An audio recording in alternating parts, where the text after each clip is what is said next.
y los jóvenes islandeses dejaron el vicio. Mira, la historia es así de sencilla, no tiene mucho problema. Eh, a mediados de la década de 1990, estamos hablando de hace 30 añitos, los adolescentes de Islandia estaban entre los que más bebían y fumaban de toda Europa. Ahora, cuando tú tienes un problema social como ese, ¿qué haces? Bueno, una forma es buscar a tus amigos y preguntarles, oye, ¿esto cómo se hace? Vas a un filósofo, el filósofo te dice, oye, hay que hacer esto, y entonces ya se resuelve. O crees que eres muy inteligente y entonces tú propones una solución. No, vamos a pegarles. O vamos a aumentar los precios del alcohol y del tabaco. Vamos a aumentar los impuestos. ¿Por qué? Porque yo creo que eso funciona. Yo creo que eso funciona. Yo creo que eso funciona. Hoy en día, estamos en 2025, Islandia está en la cumbre de los países europeos donde los jóvenes entre 13 y 19 años tienen el estilo de vida más saludable. ¿Quién fue el político genial que tuvo la idea, el pedagogo, el filósofo social? No, mira, lo que se le ocurrió al gobierno islandés es el tipo de cosas que se le ocurren a los socialdemócratas. ¿Por qué fuman y beben los jóvenes islandeses? ¿Cuáles son los mecanismos, las recompensas que les da a ellos esto? Entonces los científicos islandeses empezaron a estudiar los procesos bioquímicos que causan la adicción. Aquí ya los filósofos salen corriendo. Bioquímica, bioquímica, y gritan.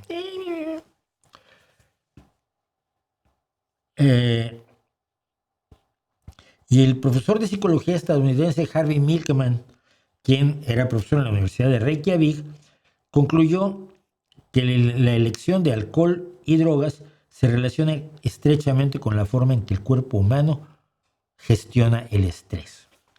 Resultó que muchas sustancias disparan procesos bioquímicos en el cerebro. Sustancias de las que se puede volver dependiente el cerebro. Te lo digo yo que fui fumador de 3 paquetes diarios durante 30 años.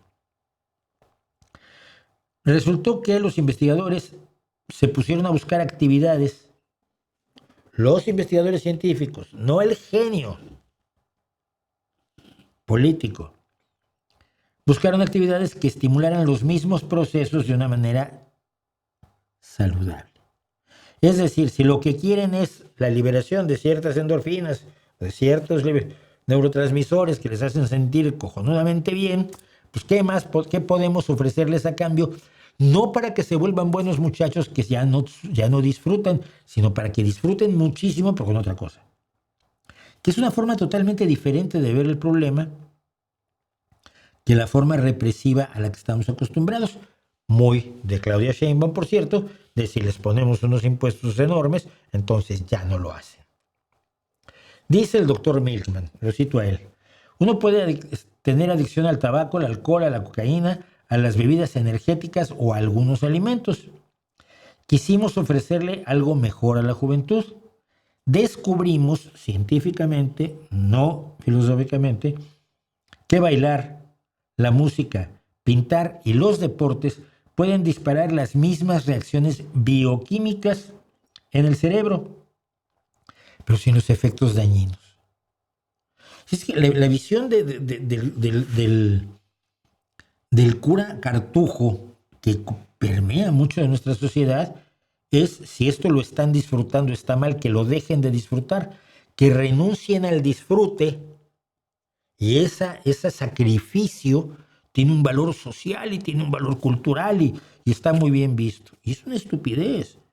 La gente busca el placer y busca estar bien. Solo los que son verdaderamente masoquistas están buscando el dolor.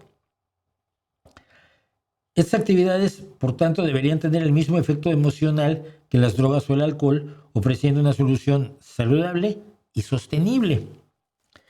A partir de eso, Islanda comenzó un programa nacional Se les empezaron a ofrecer a los adolescentes cursos gratuitos en deportes o disciplinas artísticas, oh Dios mío, pagados por el Estado. Qué socialdemocrático, qué rojo suena eso, ¿no? Se le pidió a cada uno de los jóvenes que participara al menos 3 años. Muchos se quedaron durante años. Al mismo tiempo, el gobierno ajustó la legislación. Se prohibieron los anuncios de cigarros y alcohol. Se crearon organizaciones de padres que trabajaban con las escuelas para darle apoyo a los jóvenes con problemas de salud mental. No para reñirlos, no para regañarlos, no para darles de palos.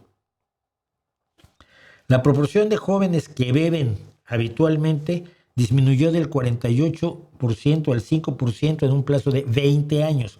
No es una solución de aquí a mañana como la de los impuestos, o que creen que es la que va a dar los impuestos. Es a largo plazo. La proporción de fumadores cayó del 23% al 3%.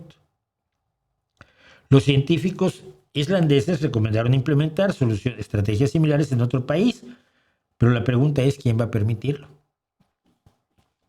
Las corporaciones multinacionales pierden dinero, lógicamente, pero los gobiernos no están para enfrentarse, sobre todo a las empresas que le hacen daño a sus ciudadanos, para defender a sus ciudadanos, pues solo si uno es medio de izquierda. Pues si uno es de derecha, las empresas mandan. Se requieren 2 cosas para que esto ocurra. Primero, estudiar el problema bien y actuar con base en los resultados, pero también de manera compasiva.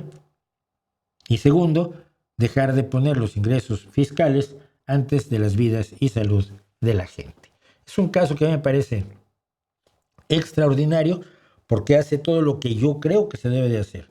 Abordar el problema científicamente, abordar el problema de una manera amable y sin tratar de quitarle a la gente el disfrute, porque hay tanta gente que su gran felicidad es quitarle la sonrisa al de junto, ¿no? A mí me preocupa muchísimo eso. Ay, es que tienes que ser más.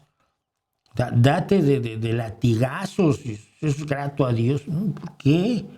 Dime un Dios al que le guste que baile yo y que cante y que sexe y que haga deporte, ¿no? Y que aprenda a tirar triples como Steph Curry o Caitlin Clark, ¿no? No sé, es de verdad un ejemplo extraordinario.